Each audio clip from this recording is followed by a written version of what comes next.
Good afternoon, students. আজি আমি discuss কৰিম উৎপাদক বিশ্লেষণ বা ফেক্টৰাইজেশ্যন। তো উৎপাদক মানে কি হয় তোমালোকে জানানে? ইয়াতে চোৱা, ইয়াত ডেফিনেশ্যনটো দিছে যে কোনো এটা অখণ্ড সংখ্যাক তাতকৈ সৰু বা সমান যিমানবোৰ অখণ্ড সংখ্যাৰে হৰণ কৰিব পাৰি সেইবোৰকে উৎপাদক বোলে।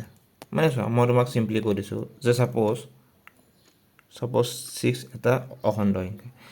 6ক যি সংখ্যাৰে কমপ্লিটলি হৰণ যায়, ছাপ'জ ইয়াক 1ৰে যাব, 2ৰে যাব, 3ৰে যাব আৰু 6ৰে যাব। তো যিবিলাক সংখ্যাৰে 6ক হৰণ যায় সেইকেইটা হৈছে কি? উৎপাদক, আৰু ইংৰাজীত ক'লে ফেক্টৰ। বুজি পাইছা? ছেকেণ্ড ষ্টেটমেণ্টটো কৈছে, মানে ছেকেণ্ড লাইনটো কৈছে যে 1 হৈছে সকলো সংখ্যাৰে উৎপাদক, মানে সকলোবোৰ সংখ্যাকে 1ৰে হৰণ যায়। ঠিক আছে? তাৰপিছত কৈছে যে প্ৰতিটো সংখ্যাটো এটা উৎপাদক। ছাপ'জ যিকোনো এটা সংখ্যা, ছাপ'জ 6, সেই 6 সংখ্যাটোক 6ৰে হৰণ যাবনে নাযায়? তো সেইটোকে কৈছে যে প্ৰতিটো সংখ্যাটোৰ এটা উৎপাদক। ঠিক আছে? 3 নম্বৰটো কৈছে যে সংখ্যা এটা প্ৰতিটো উৎপাদক সংখ্যাটোৰ সঠিক ভাজক। অ'কে, সেইটো মই মানে বুজাই দি আছোঁ, এইটো এক্সাম্পল সহকাৰে বুজি দিম। চোৱা, প্ৰত্যেকটো উৎপাদক প্ৰদত্ত সংখ্যাতকৈ সৰু বা সমান। ছাপ'জ এটা সংখ্যা আছে, ছাপ'জ 6 ধৰিলোঁ, তো 6 যিমানবোৰ উৎপাদক থাকিব সেইবোৰ 6তকৈ সৰু হ'ব বা সমান হ'ব। ঠিক আছে? তো চোৱা, ইয়াত যেনেকৈ তোমাক দিছে 24 দিছে। তো 24ক আমি এনেকৈ লিখিব পাৰোঁ 1 পূৰণ 2, 2 পূৰণ 3 পূৰণ 8, 4 পূৰণ 6। তো এই যিমানবোৰ আমি সংখ্যা লিখিছোঁ সেই গোটেইকেইটাই হৈছে 24ৰ উৎপাদক। ঠিক আছে? শেষৰ উদাহৰণটোত আৰু যিকেইটা মানে কমন আছে সেইকেইটা হৈছে মৌলিক উৎপাদক। ঠিক আছে? বুজি পাইছা? আৰু এটা বস্তু মনত ৰাখিবা যে ছাপ'জ যিকোনো এটা যৌগিক সংখ্যা আছে যৌগিক সংখ্যা, ছাপ'জ 6 ধৰিলোঁ। যিকোনো এটা যৌগিক সংখ্যাক সদায় মৌলিক সংখ্যাৰ পূৰণফলেহে লিখা হয়। যেনেকৈ ছাপ'জ চোৱা, 6 মানে কি? 2 পূৰণ 3, আৰু 2 পূৰণ 3টো কি? মৌলিক সংখ্যা হয়। এই বস্তুটোকে কয় ফেক্টৰাইজেশ্যন।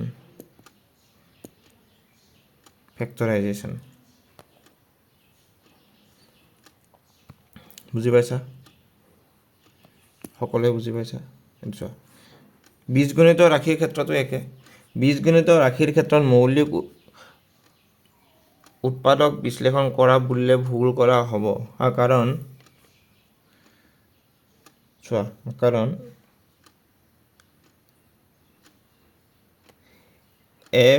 x,y 5 এটা মৌলিক, কিন্তু x মৌলিক বুলি ক'ব নোৱাৰি। অ'কে, তো এই দুটা আমি মৌলিক বুলি ক'ব পাৰোঁ। তো ইয়াৰ সেইকাৰণে মৌলিক উৎপাদক বিশ্লেষণ কৰা বুলি ক'লে ভুল হ'ব। কিন্তু উৎপাদক বুলি ক'লে ইয়াৰ গোটেইকেইটা উৎপাদক হ'ব। কিন্তু মৌলিক উৎপাদক বুলি ক'লে এই x,y টো মৌলিক হয় নে নহয় সেইটো আমি ক'ব নোৱাৰোঁ। ঠিক আছে? বুজি পাইছা? যেতিয়া এটা বীজগণিত ৰাশিক সেইখিনি ক'লোঁ। যেতিয়া এটা বীজগণিত ৰাশিক তাৰ উৎপাদকৰ সহায়ত প্ৰকাশ কৰা হয় তাকে ৰাশিটোৰ উৎপাদক বিশ্লেষণ কৰা বুলি কোৱা হয়। ঠিক আছে? বুজি পাইছোঁ সকলোৱে? এইটো চোৱা, এইবোৰ মই তোমালোকক এক্সাম্পলৰ থ্ৰুৰে বুজাই দিম। এইবোৰ এইটো মনত ৰাখিবা যে বীজগণিত ৰাশিৰ সম্পূৰ্ণ বিভাজনৰ ক্ষেত্ৰত পোৱা হৈছে ভাজ্য ইজুকেলটো ভাজক পূৰণ ভাগফল প্লাছ বাকী বা ভাহেক ঠিক আছে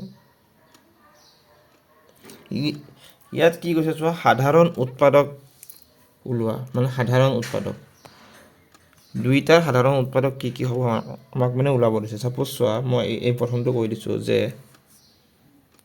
14pq ঠিক আছে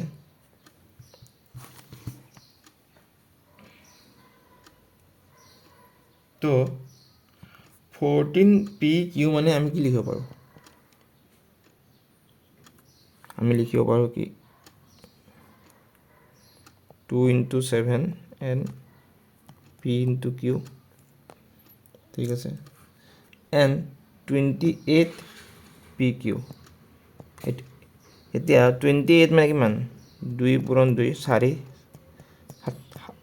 7 4 গুণ 28 পি স্কোয়াৰ কিউ স্কোয়াৰ আছে মানে কি পি দুটা আৰু কিউ দুটা তো ইহঁত দুটা সাধাৰণ উৎপাদক কি হ'ব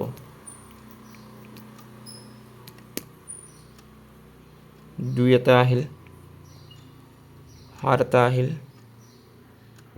পি এটা আহিল আৰু কিউ এটা আহিল মানে কিমান হ'ব 2 into 7 p into q মানে কিমান হ'ব 14pq বুজি পাইছা যোনটো কমন সাধাৰণ দুইটাৰ কাৰণে যেটো কমন আছে হেতু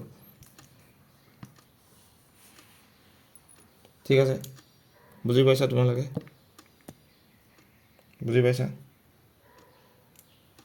বুজি পাইছা ওকে নেক্সট চোৱা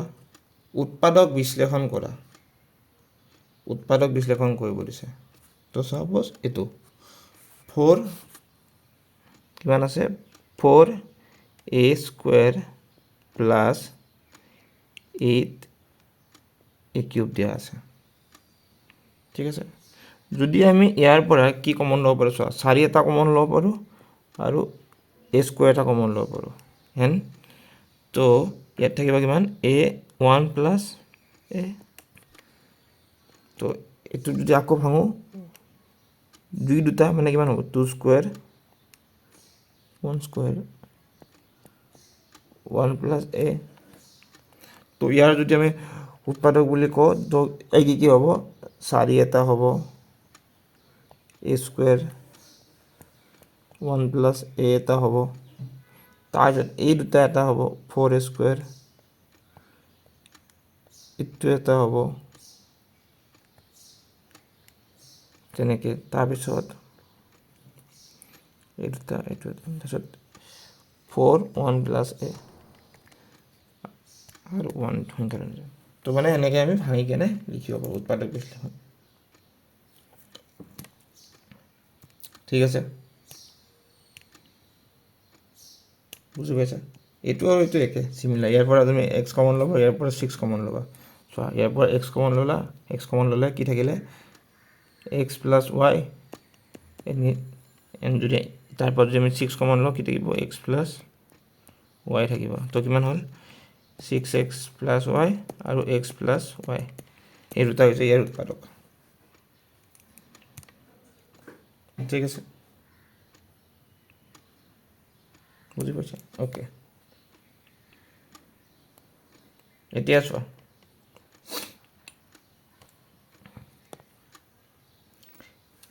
এতিয়া উৎপাদকত প্ৰকাশ কৰা দিছে এই 4 নম্বৰটো এই 4 নম্বৰ কেটা হে ইম্পৰ্টেন্ট চোৱা এটো কি দিয়া আছে মই এখন ব্ল্যাঙ্ক পেজ লৈ লৈছো 4x plus 12 4x plus 12x 4x square plus 12x plus 9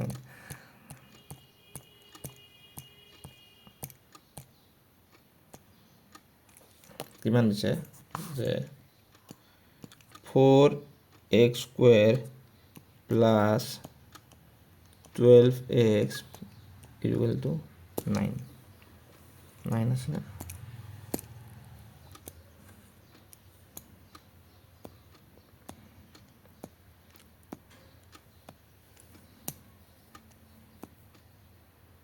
okay,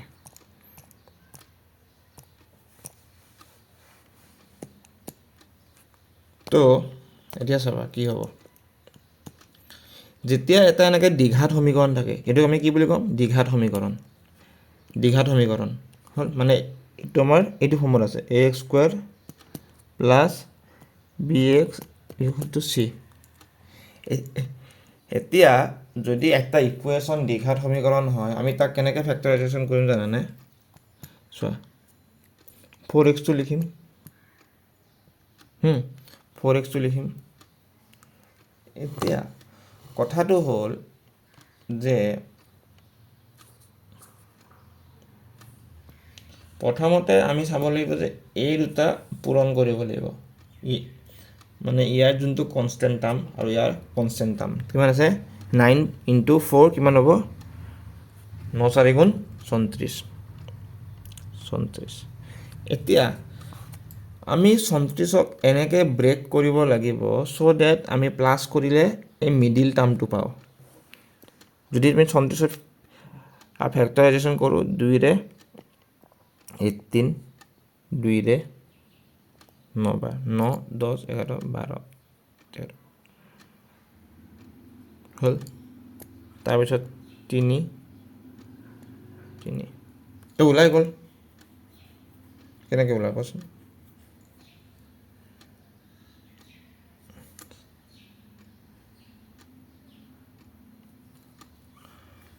ঠিকে আছে, কিবা ভুল হৈছে। অ'কে, ৱেইট, কিমান আছে? 4x square plus 12x plus 9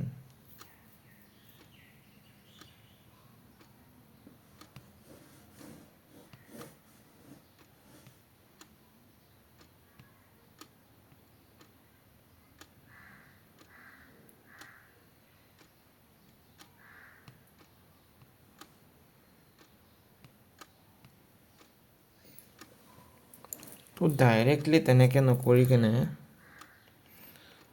মানে দ্বিঘাত সমীকৰণ নকৰি কেনে তোমালোকক এনেকৈ কৰিলে বেছি সুবিধা হ'ব। চোৱা, 4x square plus 12x plus 9 আছে ন, যোনটো তোমালোকক এতিয়া a প্লাছ b ফৰ্মুলাত দিছে ন, তো এইটোক আমি এনেকৈ লিখিব পাৰোঁ যে 2x স্কুৱেৰ প্লাছ 2 × 2x আৰু কি চোৱা কিমান হ'ল? 4 হ'ল।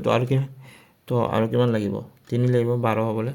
3 চ' এইটো কি হ'ল? Is it look like this? a square plus twice ab plus b square and it gives what? a plus b whole square.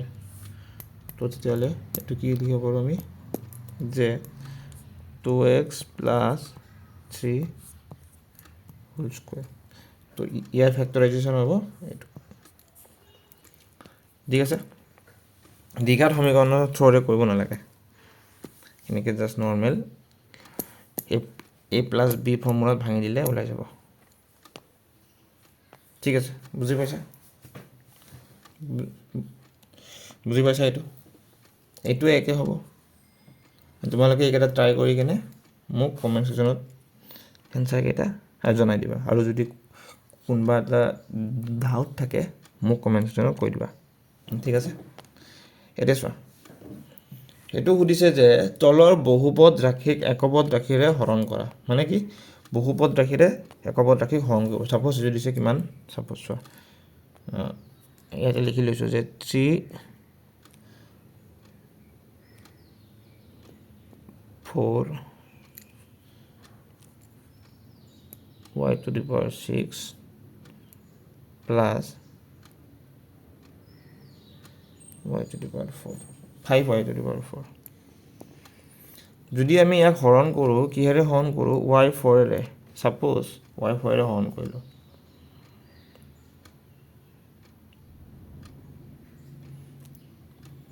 ফাৰ্ষ্টতে আমি কিমান বাৰ দিব লাগিব? ছাপ'জ যদি এখন হোৱাইট পেজত কৰি আছোঁ 3y4 মই কুৱেশ্যনটো লিখি লৈছোঁ এক মিনিট কুৱেশ্যনটো আছে 3y to the power 8 minus 4y to the power 6 plus 5y to the power 4 হৰণ কৰিব দিছে y to the power 4 okay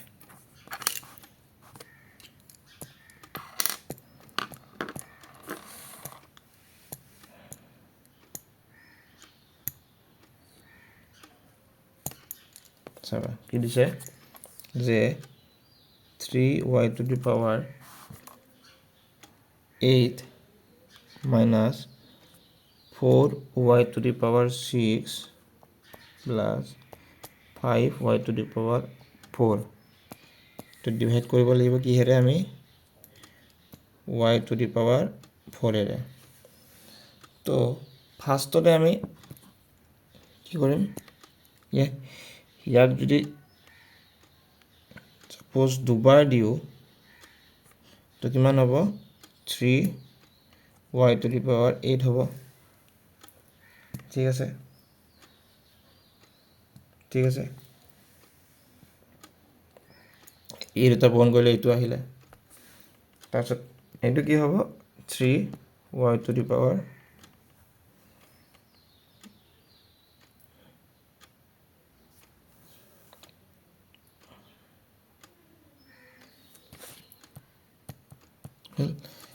তো কৰিলে তো এই টাৰ্মটো হৈ গ'ল তোমাৰ 0 তাৰপিছত এইটো নামি আহিব 4y6 আহিব তো ইয়াক কৰিবলৈ কিমান যাব 4 minus 4 ইয়াত 6 আছে ন ইয়াত 4 আছে তো 4 আছে যদি আকৌ মানে আৰু কিমান লাগিব 2 লাগিব তো 2 এটা দিলো 2 এটা দিলে কিমান থাকিব 4y6 তো এইটো প্লাস হৈ যাব প্লাস হৈ গ'লে এইটো 0 হ'ব তাৰপিছত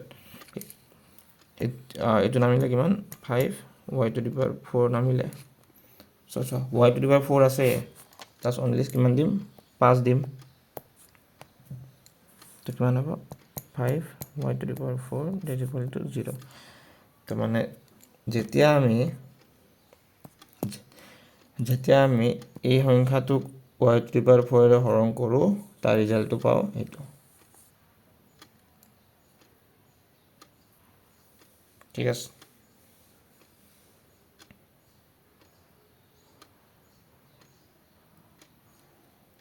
বুজি পাইছা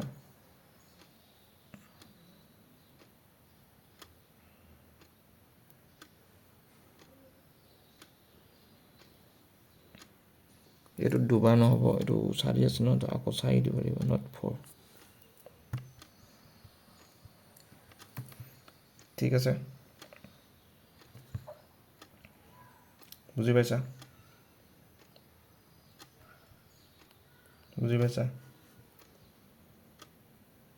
ওকে নেক্সট চোৱা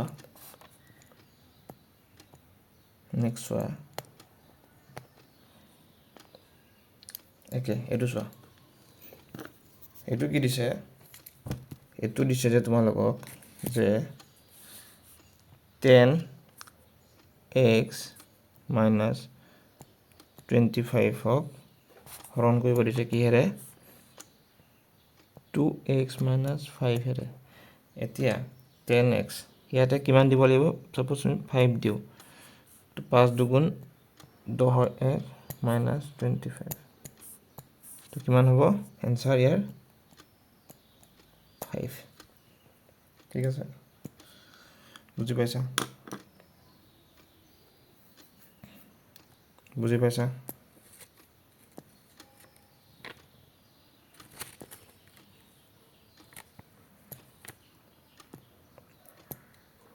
বুজি পাইছা তোমালোকে দেখছা উৎপাদকত প্ৰকাশ কৰি হৰণফল নিৰ্ণয় কৰা উৎপাদকত প্ৰকাশ কৰি হৰণফল নিৰ্ণয় কৰিব দিছে চোৱা এক নম্বৰ কোৱেশ্যনটো চোৱাচোন দিছে ইয়াতে যে 4u² plus 25 ইউ মাইনাছ 21 ঠিক আছে ইয়াক কি দিছে উৎপাদকত প্ৰকাশ কৰি হৰণফল নিৰ্ণয় কৰা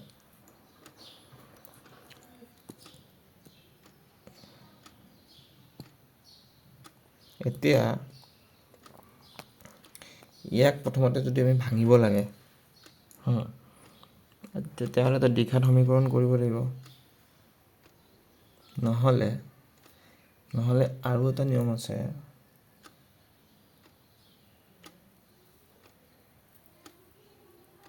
সেইটো নিয়ম কেনেকুৱা ধৰণৰ যে চোৱা অংক কৰিছে y plus 7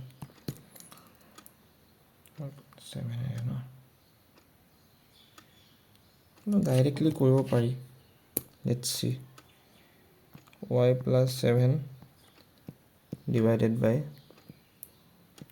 4u square plus 25u minus 21 তো ইয়াতে u আছে ইয়াতে u square আছে তো আমি যদি এটা অকল 4u দিও তো কি হ'ব এইটো কাট খাই যাব আৰু এইটো হ'ব 7 4 গুণ 28 মানে 28u ঠিক আছে তাৰপিছত এইটো নিগেটিভ হৈ গ'ল তো নিগেটিভত আহিলে 25 26 27 তো 3 থাকিলে 3u minus 21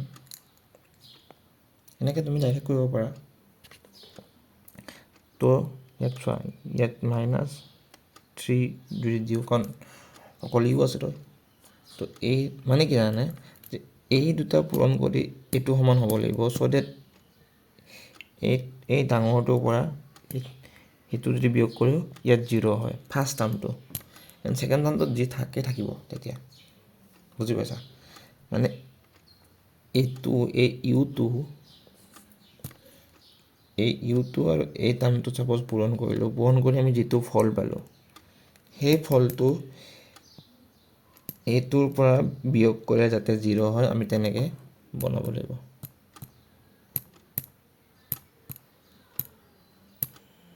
ঠিক আছে যদি আমি 3 দিওঁ চোৱা ইয়াত -3 আছে ন -3 আছে তো আমি অনলি যদি ছাপ'জ -3 এটা পূৰণ কৰি দিওঁ তো কিমান হ'ব ইয়াত এইটো পূৰণ কৰিলে -3u minus 21 তো এইখিনি কৰিলে কমপ্লিটলি 0 হৈ যাব and this is the answer plus 4u minus 3 বুজি পাইছা মানে কি জানে এইটো মানে হৈছে যে এই যোনটো আমি এটা ৰিজাল্ট পালোঁ এই ৰিজাল্টটো মানে কি এইটো হৈছে ইয়াৰ এটা উৎপাদক বুজি পাইছা সকলোৱে বুজি পাইছা তো আজিলৈ ইমানে আমি নেক্সট ক্লাছত লগ পাম third part and this is the last part may be পৰিমিতি মানে কি মেনচুৰেশ্যন ঠিক আছে আজিলৈ ইমানে আমি নেক্সট ক্লাছত আকৌ লগ পাম